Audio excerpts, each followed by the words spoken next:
अस्सलामुअलैकुम वरहमतुल्लाहि वबरकातुहू। बच्चों, जैसा कि आप सब जानते हैं, हमने हमारे सिलेबस का 5th चैप्टर शुरू किया हुआ है और अब तक उसके 2 वीडियोस अपलोड हो चुके हैं। उम्मीद है आपने उसको देख लिया और समझ लिया होगा। तो आइए शुरू करते हैं आज का हमारा 3rd video. In this video we are going to see 3 important points, that are distribution of electrons, electronic configuration of elements and skeleton of electronic configuration। यानी इलेक्ट्रॉनों की तक़सीम, अनासिर की इलेक्ट्रॉनी तश्कील और इलेक्ट्रॉनी तश्कील का ढांचा। इन नुकात को हम आज इस वीडियो के ज़रिए पढ़ने जा रहे हैं। तो चलिए शुरू करते हैं। इन last videos we have learned about different atomic models given by Dalton, Thomson, Rutherford and Niels Bohr। इस तरीके से उनके जो है मॉडल्स रहे हैं।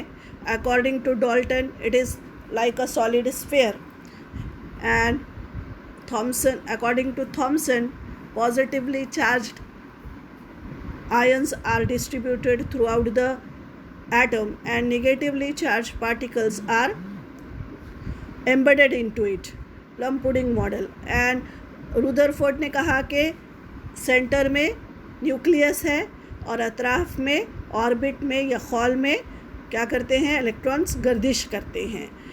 और फिर उसके बाद नील बोर का मॉडल आया जिसने 3 डायमेंशनल ऑर्बिट्स होने की बात कही और उसने कहा कि जो इलेक्ट्रॉन्स हैं वो क्या करते हैं, रिवॉल्व करते हैं। There are 3 types of subatomic particles called protons, neutrons and electrons. Protons are positively charge, neutrons are neutral, while electrons are negatively charged। protons are positively charged।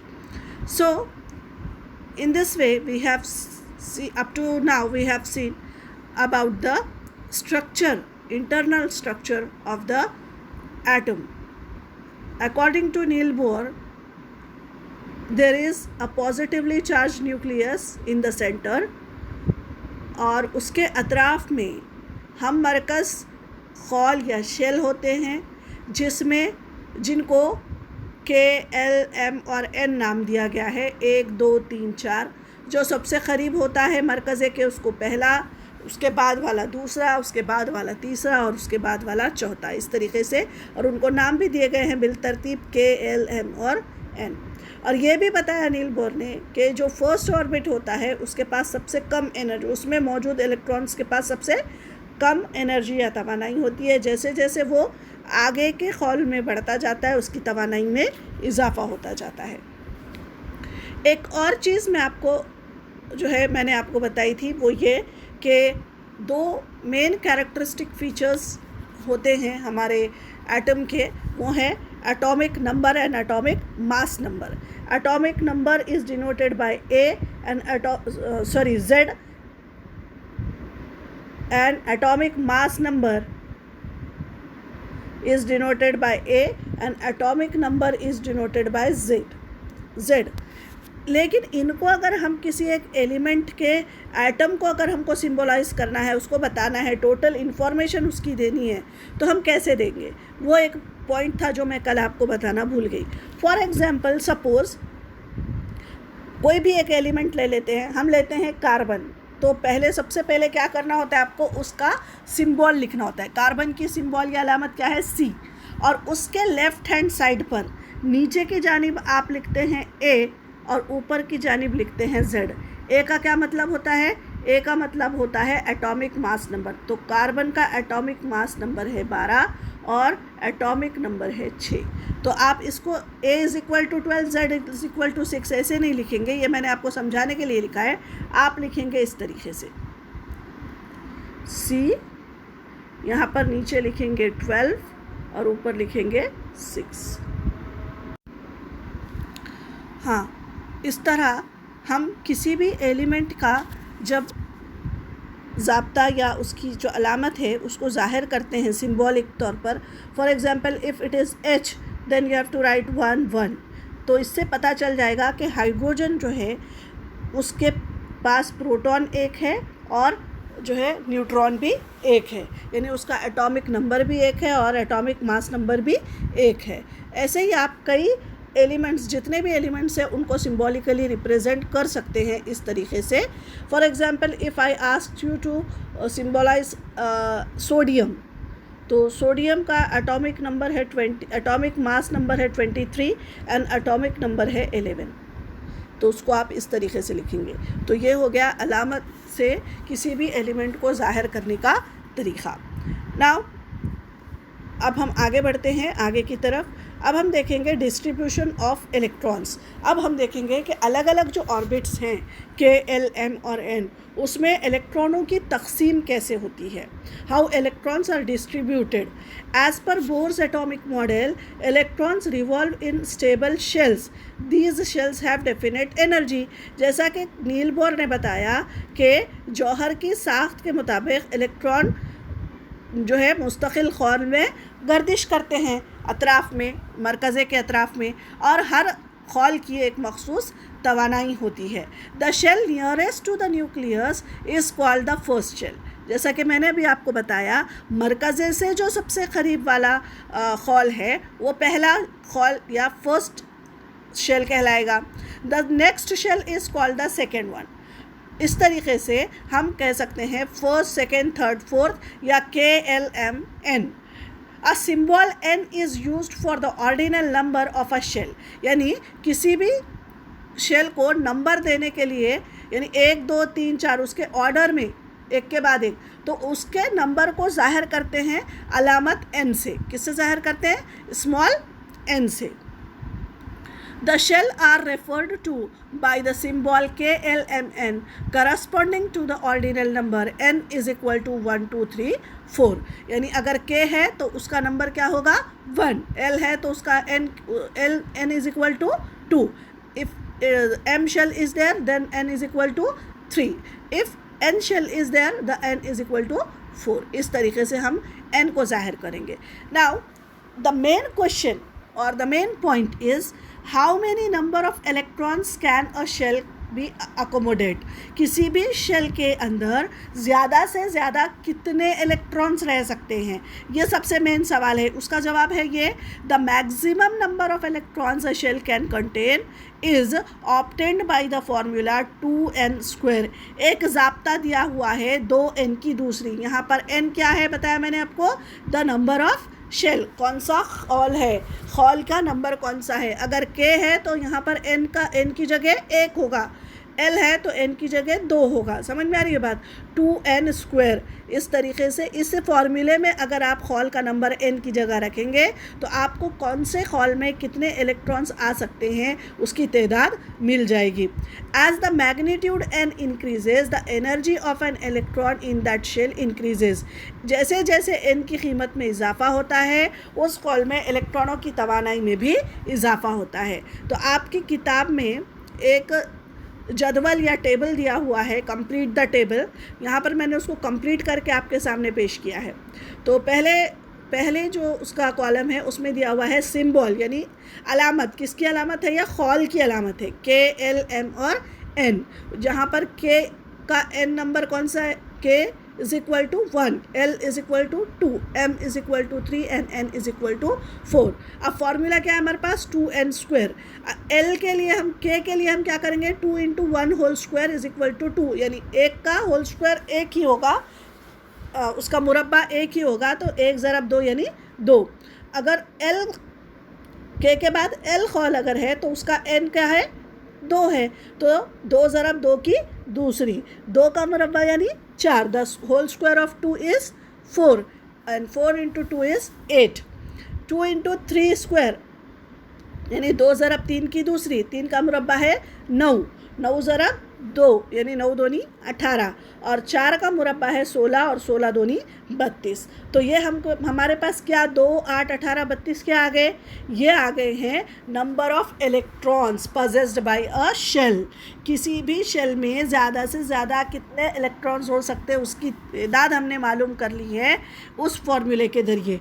इसका मतलब ये हुआ कि के शेल में ज़्यादा से ज़्यादा 2 इलेक्ट्रॉन ही समा सकते हैं, एल शेल में ज़्यादा से ज़्यादा 8 इलेक्ट्रॉन समा सकते हैं।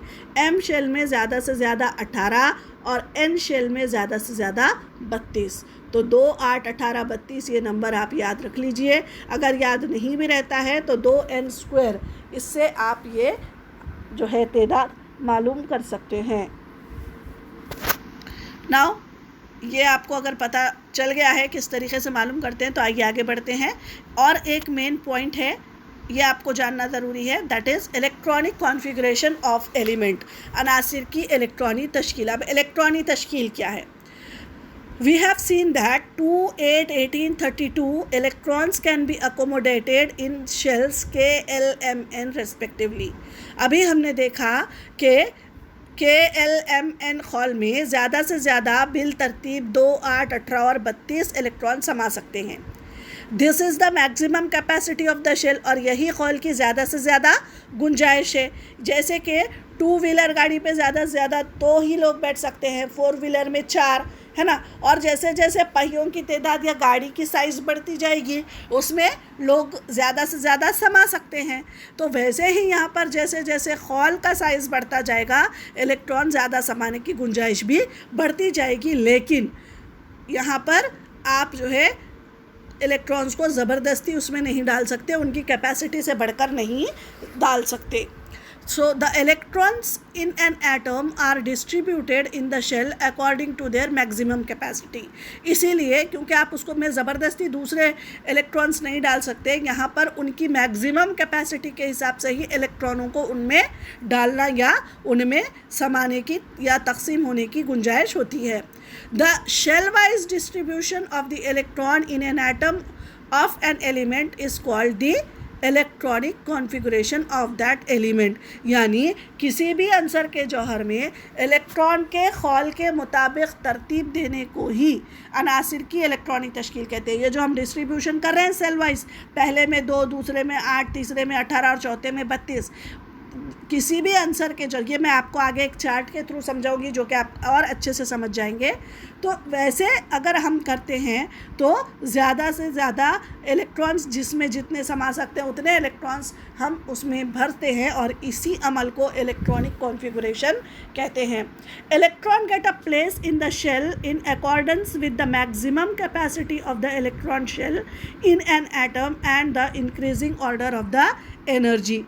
जौहर में इलेक्ट्रॉन को खौल की ज़्यादा से ज़्यादा गुंजाइश और तवानाई की सऊदी तरतीब के मुताबिक ही मकाम हासिल होता है। उसमें जितने ज़्यादा हैं बढ़ती सऊदी तरतीब, चढ़ती तरतीब पे। यहाँ पर आपको आपकी किताब में एक चार्ट दिया हुआ है। Let us now look at the electronic configuration of atom of some elements.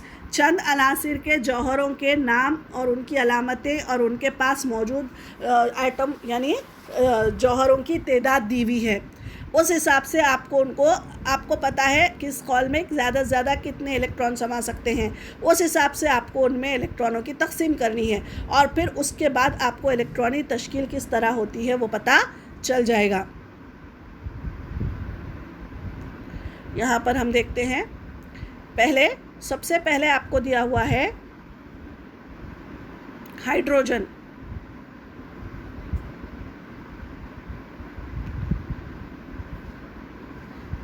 यहाँ पर इसको भरने की कोशिश करते हैं। पहले हाइड्रोजन है तो पहले खौल की जो कैपेसिटी है फर्स्ट शेल यानी के में ज़्यादा से ज़्यादा कितने आते हैं, खौस में मैंने लिख कर डाले 2, यानी हाइड्रोजन के पास तो सिर्फ एक है, इसलिए उसका जो एक इलेक्ट्रॉन है वो कहाँ चला जाएगा, के शेल में, और बाकी के जो खौल है उनकी ज़रूरत ही यहाँ पर नहीं पड़ेगी। हीलियम के पास है 2 इलेक्ट्रॉन और पहले खौल में ज़्यादा से ज़्यादा 2 समा सकते हैं, इसलिए मैं वहाँ पर लिख दूँगी 2, और यहाँ पर भी आपको L, M और N की ज़रूरत नहीं पड़ेगी। अब आते हैं लिथियम के पास है 3 इलेक्ट्रॉन, लेकिन पहले खौल में ज़्यादा से ज़्यादा कितने समा सकते हैं, 2, और दूसरे खौल में बचा हुआ जो इलेक्ट्रॉन है वो L खौल में चला जाएगा, यानी यहाँ पर कितने बचे हैं, 1, तो 2,1। इसको लिखने का तरीक़ा भी मैं आपको बताती हूँ। कार्बन फोर्थ एलिमेंट है कार्बन के पास है 6 इलेक्ट्रॉन्स, तो पहले में 2 और बाकी बचे हुए 4 जाएंगे सेकेंड शेल यानी L शेल में। उसके बाद आती है बारी, यहाँ पर दी हुई है नाइट्रोजन के पास है 7 इलेक्ट्रॉन्स, तो पहले में तो यहाँ पर मैक्सिमम कैपेसिटी 2 ही है, इसलिए 2 आएंगे, और 5 बचे हुए हैं तो वो 5 कहाँ पर जाएंगे, नेक्स्ट लेवल में या नेक्स्ट हॉल या शेल में। उसके बाद है ऑक्सीजन, ऑक्सीजन के पास है 8, यानी पहले में 2 और बाकी बचे हुए 6 कहाँ पर गए, एल में, एल हॉल में।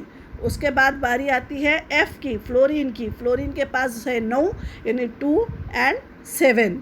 फिर उसके बाद है नियॉन, नियॉन 2 और 8, ठीक है। ज़्यादा से ज़्यादा कैपेसिटी 8 है, इसलिए 8 बाकी बचे, इसलिए 8 आ गए। अब देखिए आगे का, तो आपको अच्छे से समझ में आएगा। अब ये सोडियम के पास है 11 इलेक्ट्रॉन्स, यानी पहले ऑर्बिट में 2 बचे, कितने अब 9, तो दूसरे में सिर्फ 8 समा सकते हैं, इसलिए 8, 8 और 2 10, कितने बचे 1, तो तीसरे खॉल में चला जाएगा 1। यहाँ पर दूसरे ये 2 खॉल इस्तेमाल में आए क्या, नहीं आए।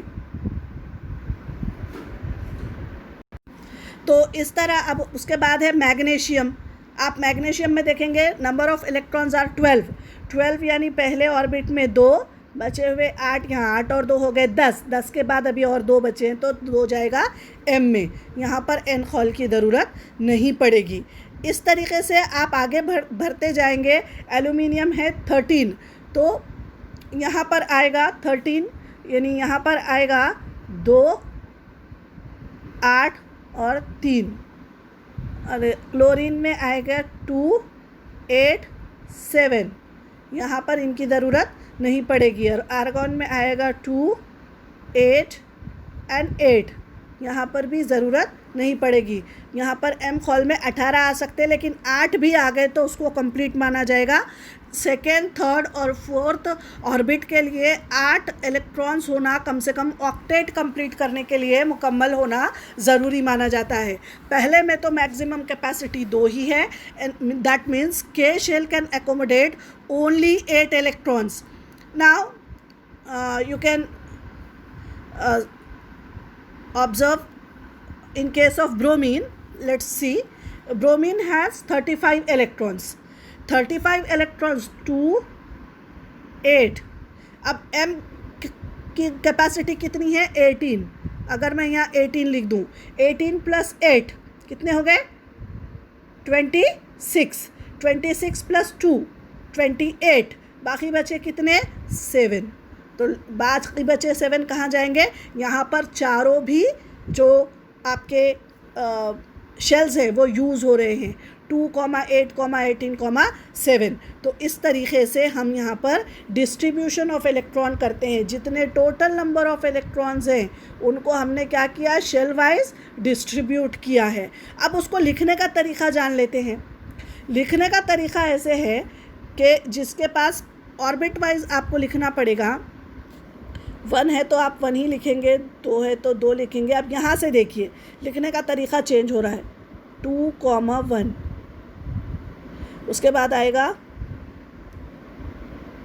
2, 4, यानी आपको जितने भी इलेक्ट्रॉन्स हैं, जैसे कि मैंने आपको अब 35 वाले का मैं यहाँ लिख कर बताती हूँ, 2, 8, 18, 7। ये इलेक्ट्रॉनिक कॉन्फ़िगरेशन है ब्रोमीन की। ऐसे ही अब आर्गॉन की क्या आएगी, आर्गॉन की आएगी 2, 8, 8, यानी ऐसे बीच में कॉमा देकर लिखेंगे। इसको कहते हैं electronic configuration. What is electronic configuration? Electronic configuration is nothing but the distribution of electron in the orbit according to their maximum capacity.